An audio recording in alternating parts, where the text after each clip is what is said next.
દોસ્તો, ફરી એકવાર તમારું અમારી ચેનલમાં સ્વાગત છે। તો આપણે સ્ટોરીનો પાર્ટ 2 સાંભળીએ। કાકાના શબ્દો સાંભળીને મેં હસવાનું શરૂ કર્યું ને કહ્યું, ચાલો, તમે તો હજી પણ બહુ જ સુંદર છો। શું તમારી પાસે હજી પણ કોઈ ગર્લફ્રેન્ડ છે? કાકાએ હસતા હસતા કહ્યું કે જ્યારથી લગ્ન થયા છે ત્યારથી ઘરવાળીના જેટલા નખરા છે કે બહારવાળીને કેમ સંભાળવી। તેમને સાંભળીને હું હસવા લાગી। મેં કાકાને પૂછ્યું, તમે દૂધ પીવો છો? તો કાકાએ મારી તરફ જોવાનું શરૂ કર્યું અને કહ્યું કે જો ગરમ છે તો આપી દો। રસોડામાં ગઈને ગરમ દૂધ લાવી અને તેને આપ્યું। કાકાએ દૂધ પીધું, કહ્યું, એલિના, કેટલું મીઠું દૂધ છે। મજાક કરવાનું શરૂ કર્યું। મેં કાકાને, તમે તો ઘરે રોજ દૂધ પીતા હશો ને? કાકા મારી વાત સમજી ગયા અને હસવા લાગ્યા। પછી કાકાએ ફોન ચલાવવાનું શરૂ કર્યું અને મેં રસોડામાં કામ કરવાનું શરૂ કર્યું। બધા કામ સમાપ્ત કર્યા પછી અમે 12 વાગ્યા સુધી વાત કરતા રહ્યા। કાકા સાથે વાત કરતી વખતે ખબર જ ન પડી કે ક્યારે રાતના 3 વાગી ગયા। તે પછી હું મારા રૂમમાં ગઈ અને સૂઈ ગઈ। કાકા તેના રૂમમાં સૂઈ ગયા। વહેલી સવારે હું જાગી, કાકા માટે નાસ્તો બનાવવાનું શરૂ કર્યું, પરંતુ મેં જોયું કે તે હજી જાગ્યા નથી। મેં તેને ઘણા અવાજો કર્યા, કાકા, મોડું થઈ રહ્યું છે, મહેરબાની કરીને ઊભા થઈ જાઓ। પરંતુ કદાચ મોડી રાત્રે સૂવાને કારણે તેઓ હજી સુધી રહ્યા હતા। તેઓ મારો અવાજ સાંભળ્યો નહોતો। ધીમે ધીમે તેના રૂમમાં ગઈ અને તેમને જગાડવાનું શરૂ કર્યું। લાંબા સમય સુધી જગાડવા છતાં તે જાગ્યા નહીં। તે પછી મેં એનો ધાબળો ખેંચ્યો અને અચાનક મારી નજર એવી જગ્યા પર ગઈ જ્યાં હું લાંબા સમય સુધી તેની તરફ જોતી રહી। ત્યાં સુધીમાં કાકાની આંખ ખુલીને તેને કહ્યું, એલિના, શું થયું? મેં કહ્યું, ઉઠો, ઓફિસ માટે મોડું થશે। તેને પોતાનો ફોન ઉપાડીને કહ્યું, અરે બાપરે, આજે ઘણું મોડું થયું છે। મેં તેને કહ્યું, તમે ઝડપથી સ્નાન કરો, નાસ્તો બનાવી દીધો છે। કાકા ઉતાવળે સ્નાન કર્યા પછી બહાર આવ્યા। તેણે ઝડપથી નાસ્તો કર્યો અને મેં તેનું ટિફિન પેક કર્યું। પછી મેં તેને પૂછ્યું કે આજે સાંજે શું બનાવવાનું? તેણે કહ્યું, તમે ચિંતા કર્યા વિના આરામ કરો, સારા રેસ્ટોરન્ટમાંથી ખોરાક લાવી આવીશ। તે પછી કાકા તેની ઓફિસ ગયા। મેં ઘરની સફાઈ શરૂ કરી। ઝડપથી સફાઈ કર્યા પછી હું નાહવા ગઈ। નાહ્યા પછી હું તૈયાર થઈને નાસ્તો કર્યો, તે પછી આરામ કર્યો। આજે ઘરમાં કોઈ નહોતું, તેથી આખું ઘર સુમસાન લાગતું હતું। મને તે બિલકુલ ગમ્યું નહીં। સમજી શકતી નહોતી કે શું કરું। બપોરે 3 વાગ્યા। મેં વિચાર્યું કે હું થોડા સમય માટે અભ્યાસ કરીશ। સાંજે 5 વાગ્યા સુધી અભ્યાસ કર્યો અને તે પછી મને ખબર નહોતી કે ક્યારે મને ઊંઘ આવી ગઈ। 1 કલાક પછી જ્યારે હું જાગી ત્યારે મેં જોયું કે કાકાના આવવાનો સમય થઈ ગયો છે। સૂતા પરસેવાથી પલળી ગઈ હતી, તેથી મેં વિચાર્યું કે ચાલો સ્નાન કરીએ। સ્નાન કર્યા પછી મેં એક સુંદર ડ્રેસ પહેર્યો, થોડો મેકઅપ કર્યો, કારણ કે હું તૈયાર થઈ રહેવાનું પસંદ કરું છું। ત્યાં સુધીમાં કાકા આવી ગયા હતા। જ્યારે તે મને અવાજ આપ્યો ત્યારે હું ઓરડામાંથી બહાર આવી તો ચાચુ મારી તરફ જોતા રહ્યા ને કહ્યું, એલિના, આજે ગુલાબની પાંખડી જેવી લાગે છે। તો કોઈ તને જોઈને મને મારી યુવાનીના દિવસો યાદ આવી ગયા। તેના મોંમાંથી મારી પ્રશંસા સાંભળીને મને ખૂબ સરસ લાગ્યું. મને સમજાયું કે આજે ચાચુ મારી તરફ એક અલગ નજરે જોઈ રહ્યા છે. અચાનક મારી નજર ફરી તે જ જગ્યા પર ગઈ જેને જોઈને મને શરમ આવવા લાગી. પરંતુ ચાચુએ તેની બેગની પાછળ છુપાવી દીધું. તે મને કાળજીપૂર્વક જોતા હતા અને મને ખૂબ સારું લાગ્યું. તેના મોંમાંથી સારી પ્રશંસા સાંભળીને એવું લાગ્યું જાણે કે મારી અંદર આગ લાગી ગઈ છે. પરંતુ હજી પણ હું શાંત રહી કારણ કે તે મારા કાકા હતા. તે પછી તે કહેવા લાગ્યા, એલિના, હું એક ફેમસ રેસ્ટોરન્ટમાંથી તારા માટે જમવાનું લાવ્યો છું. તને તે ખૂબ ગમશે. મેં કહ્યું, તમે તમારા હાથ અને પગ ધોઈ આરામ કરો ત્યાં સુધીમાં હું ખોરાક પીરસું છું. તે સોફા પર બેસી આરામ કરવાનું શરૂ કર્યું. રસોડામાં ગઈ જ્યાં કાકા બેઠા હતા. ત્યાંથી રસોડું સ્પષ્ટ દેખાતું હતું. ફરી પાછળ વળીને જોતી હતી કે મને જ જોઈ રહ્યા હતા અને તેનું આ રીતે જોવાનું પસંદ આવ્યું કારણ કે તે બહારપણથી જ મારા પ્રિય હતા. તે મારી સાથે ખૂબ જ ખુલ્લેઆમ વાત કરતા, મારી સાથે સમય પસાર કરતા. તેનું મને આ રીતે જવાનું સારું લાગ્યું.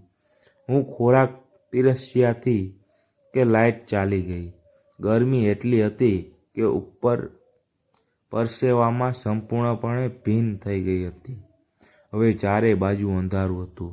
ચાચુએ તેના ફોનની ફ્લેશલાઇટ ચાલુ કરી અને રસોડામાં આવી અને મને કહ્યું કે એલિના, આજે ખૂબ જ ગરમી છે. મેં કહ્યું, હા. ચાચુને લાઇટ પણ ચાલી ગઈ છે. મારા ઘરમાં કોઈ ઇન્વર્ટર નથી. ચાચુએ મને ફ્લેશ લાઇટ બતાવી ને મેં રસોડામાં એક મીણબત્તી સળગાવી. મેં કહ્યું, એલિના, તમે પરસેવામાં પલળી ગયા છો. શું તમને થોડી મદદ કરી શકું? હું પણ ખૂબ જ અસ્વસ્થ હતી. તેથી મેં કહ્યું, હા ચાચુ, તમે બસ મને પ્લેટ કાઢી આપો. વાત કરતાં તમે બંને ખોરાક પીરસ્યો. ત્યાં સુધીમાં લાઇટ પણ આવી ગઈ અને ચાચુ મારી તરફ જોવાનું શરૂ કર્યું. પણ પરસેવાને કારણે મારું આખું શરીર દેખાતું હતું. હું પણ જાણી જોઈને તેમની તરફ વળી જેથી તે મને સરળતાથી જોઈ શકે. તે પછી અમે બંને ખોરાક ખાવાનું બેઠા. ખોરાક ખાઈ અમે પછી હું નાહવા ગઈ કારણ કે પરસેવાને કારણે મારા શરીરમાં ગંધ આવવા લાગી હતી. ને પછી મેં કાળા રંગની નાઇટી પહેરીને બહાર આવી જે ચાચુએ મને જન્મદિવસ પર આપી હતી. જ્યારે તે ડ્રેસ પહેરીને હું બહાર આવી ત્યારે ચાચુની આંખો ખુલી રહી ગઈ.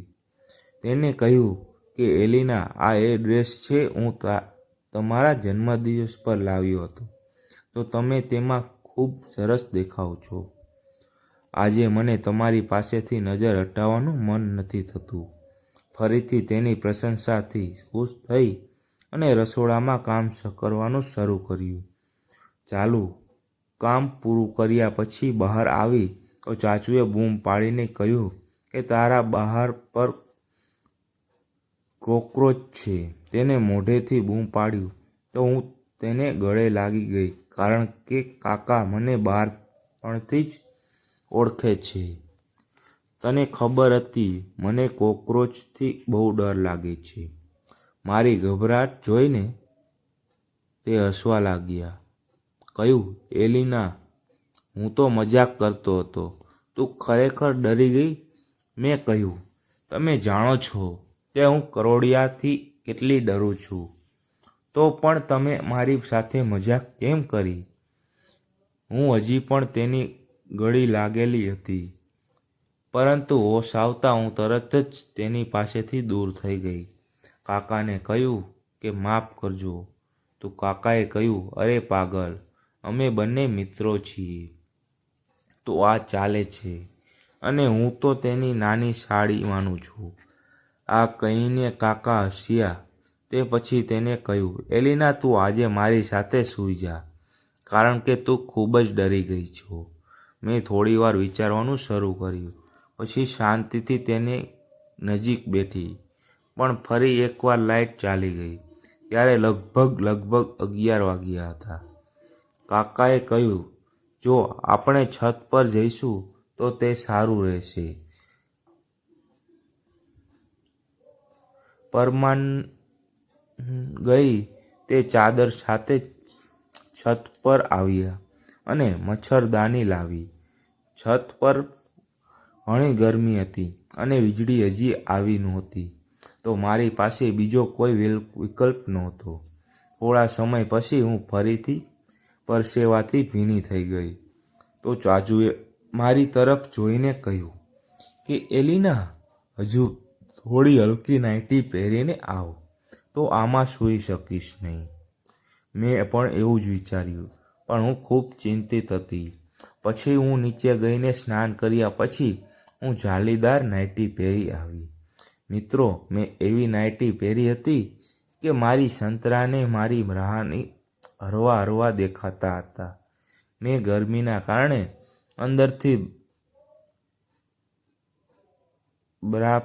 ચડ્ડી પણ કાઢી નાખી હતી.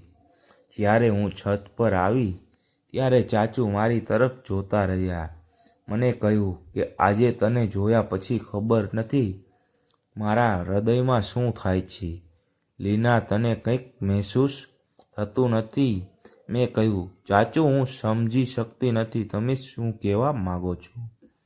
જાણી જોઈને અજાણ બની રહી હતી. ચાચુએ કહ્યું, જ્યારે પણ તારી કાકી આવી નાઇટી પહેરીને મારી સામે આવે છે ત્યારે હું મારી જાતને નિયંત્રિત કરી શકતો નથી. હવે તને આ નાઇટીમાં જોઈ મારું હૃદય અંદરથી બેચેન થઈ ગયું છે. સાંભળીને મેં મારી નજર નીચી કરી લીધી. પછી ચાચુએ મને તેની નજીક બેસવાનો ઈશારો કર્યો. તેથી હું તેની નજીક બેઠી. ચાચુએ મને પૂછ્યું, તારો કોલેજ બોયફ્રેન્ડ છે? મેં કહ્યું, ના, મારો કોઈ બોયફ્રેન્ડ નથી.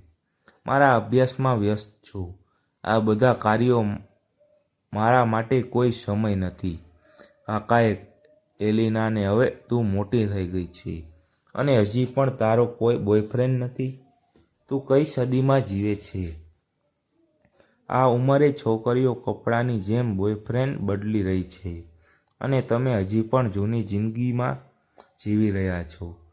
પછી ચાચુએ મારો હાથ તેના હાથમાં લીધો અને કહ્યું, તને ક્યારેય કોઈની સાથે સમય પસાર કરવાનું મન થતું નથી? મેં કહ્યું, ચાચુ, મને હજુ સુધી કોઈ મળ્યું જ નથી. તને કહ્યું, સારું, હવે મને કે હું તને કેવો લાગુ છું? શરમાતા કહ્યું, તમે ખૂબ જ સરસ છો અને તમારા જેવું કોઈ મળે તો વાત બની જાય. આ સાંભળીને કાકાના ચહેરા પર શેતાની સ્મેચ ફેલાઈ ગઈ અને તેઓએ મને છાતીએ લગાડી દીધી.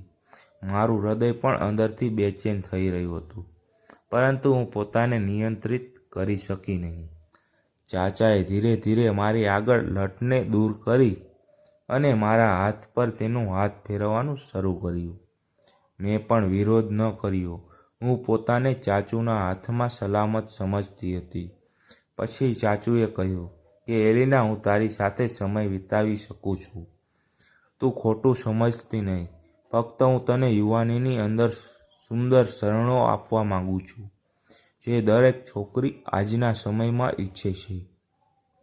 ચાચુને કહ્યું, જે તમને ઠીક લાગે. આટલું કહેતા ચાચુ તેના બંને હાથથી મારો ચહેરો પકડ્યો. મારી હોઠની નજીક આવી ગયા. તે પણ આંખો બંધ કરી દીધી અને કાકા જોરથી મારા હોઠને તેના હોઠથી મસરવા લાગ્યા. હું જાણે પૂરો સાથ આપતી. કાકાનો હાથ મારા આખા શરીર પર ફરી રહ્યો હતો અને જાણે તે ક્યારના ભૂખ્યા હતા એ રીતે મેં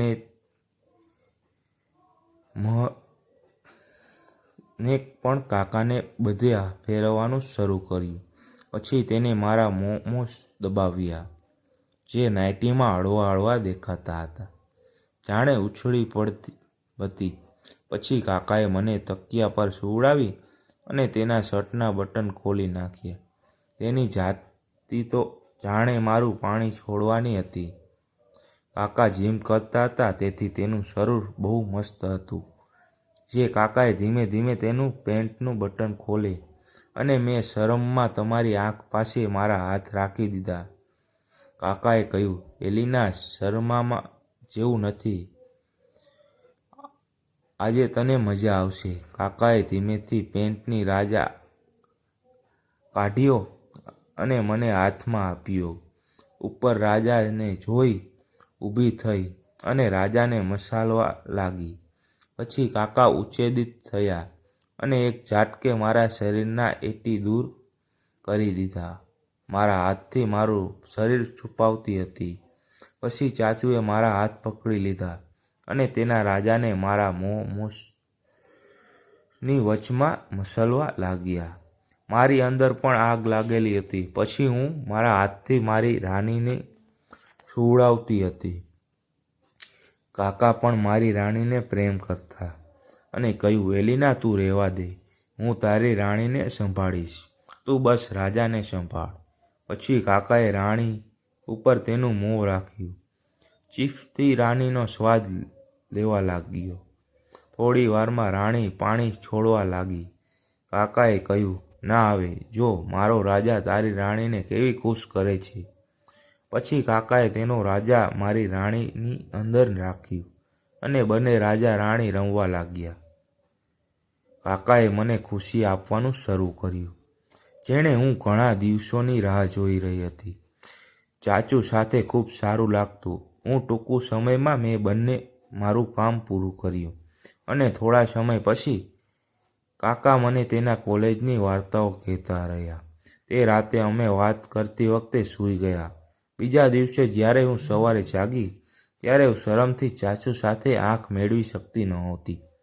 ચાચુએ કહ્યું કે એલિના, અમે શરમાવાની વાત નથી. અમારી વચ્ચે જે થયું છે તે બંનેની મરજીથી થયું છે. જો તમે ભવિષ્યમાં મારી સાથે સમય પસાર કરવા માંગતા હોય તો તમે મને કોલ કરી શકો છો અથવા તમે મને કહી શકો. ત્યાર પછી આ કામ શરૂ થઈ ગયું. ધીરે ધીરે સમય પસાર થયો અને ચાચુ સાથેનો મારો સંબંધ વધ્યો. આ રીતે 1 વર્ષ પસાર થયો. એક દિવસ મારી માતાને મારા પર શંકા ગઈ. મમ્મી મને તેની નજીક બેસાડીને પૂછવાનું શરૂ કર્યું, એલિના, આ બધું શું ચાલી રહ્યું છે? મારી માતાને કહ્યું, માં, એવું કંઈ નથી. મારી અને ચાચુ વચ્ચે આવું કંઈ નથી. મમ્મીએ કહ્યું, ઓકે એલિના, હું તારા પર વિશ્વાસ કરું છું, પરંતુ જો મને પછીથી બીજું કંઈ ખબર પડી તો તે તારા માટે સારું નહીં હોય. તમે હવે મોટા થઈ ગયા છો. અમારી કોલેજ પૂરી થાય તે પહેલાં મેં તારા લગ્ન કરી નાખશું. મમ્મીની લગ્ન વિશેની વાત સાંભળીને મને ખૂબ જ ડર લાગ્યો. મેં ચાચુને ફોન કર્યો અને તેમને આખી વાત કહી. તેને કહ્યું, એલિના, તારી આ વિશે ચિંતા કરવાની જરૂર નથી. હું બધું જ સંભાળીશ. બીજા દિવસે ચાચુ ઘરે આવ્યા અને તેને મા સાથે વાત કરવાનું શરૂ કર્યું. ઘણી વાતો કર્યા પછી તેને માને કહેવાનું શરૂ કર્યું કે બહેન એલિના, લગ્નની યોજના શું છે? તે હવે મોટી થઈ ગઈ છે. મને લાગે હવે આપણે તેના લગ્ન કરાવવા જોઈએ. એક છોકરો છે જે એલિના માટે સારો રહેશે. મમ્મીએ પૂછ્યું કે છોકરો કોણ છે? કાકાએ કહ્યું કે તે મારા મિત્રનો પુત્ર છે. તે તેના માતા પિતાનો એકમાત્ર પુત્ર છે. આ દુનિયામાં તેનું કોઈ નથી. તેના માતા પિતા કાર અકસ્માતમાં મૃત્યુ પામ્યા હતા. ત્યારથી તે એકલો રહે છે. શરીફ પણ છે, નોકરી પણ સારી છે. મારી માતાને પણ આ સંબંધ સામે કોઈ વાંધો નહોતો, કારણ કે આ છોકરામાં કોઈ કમી નહોતી. ચાચુના ગયા પછી મેં ગુસ્સેથી તેને ફોન કર્યો અને કહ્યું કે તમે બધું ઠીક કરવા આવ્યા હતા કે બધું બગાડવા માટે? અહીં આવ્યા હતા ત્યાં સુધી એ કહ્યું, એલિના, તારે ચિંતા કરવાની જરૂર નથી. મેં કહ્યું હતું કે હું બધું હેન્ડલ કરીશ. તમે વિશ્વાસ કરો, મેં જે છોકરા વિશે તમારી માને કહ્યું છે તે છોકરો બહુ સીધો છે. જો તમે તેની સાથે લગ્ન કરશો તો પછી અમારા સંબંધોમાં કોઈ રૂકાવટ રહેશે નહીં, કારણ કે તે તારા પર ક્યારેય શંકા કરશે નહીં. મને આ સાંભળીને ખૂબ આનંદ થયો. થોડા દિવસો પછી મેં લગ્ન કર્યા. મારો પતિ અમને ખૂબ જ નિર્દોષ હતો અને મારી દરેક ખુશીની સંભાળ લેતો અને તેની સાથે કોઈ ફરિયાદ નહોતી. આમ સમય પસાર થયો અને અમારા લગ્નને 1 વર્ષ થયા, પરંતુ ચાચુએ મને મારા સંબંધો હજી પણ એમ જ હતા. વધુ પ્લાન મુજબ ચાલતું હતું, પણ કેટલીક વાર વિચારતી કે હું જે પણ કરું છું તે ખૂબ મોટું છે, કારણ કે હવે હું પરણિત છું અને હું મારા પતિને છોડી શકતી નથી. પણ મને ચાચુ સાથે સમય પસાર કરવો પણ સારો લાગતો. એવું નહોતું કે હું અમને પ્રેમ કરતી નહોતી, મને ખૂબ જ પ્રેમ કરતા, પણ ચાચુ સાથે સમય પસાર કરવાનું ગમતું. ધીમે ધીમે સમય પસાર થયો અને મારા લગ્નને 3 વર્ષ પસાર થયા અને હવે મારે રીતે ડબલ જીવન જીવવું પડશે નહીં. જો તમને સ્ટોરી પસંદ આવી હોય તો વિડીયોને લાઈક કરજો અને જો ચેનલમાં નવા છો તો ચેનલને સબસ્ક્રાઈબ કરજો. આભાર.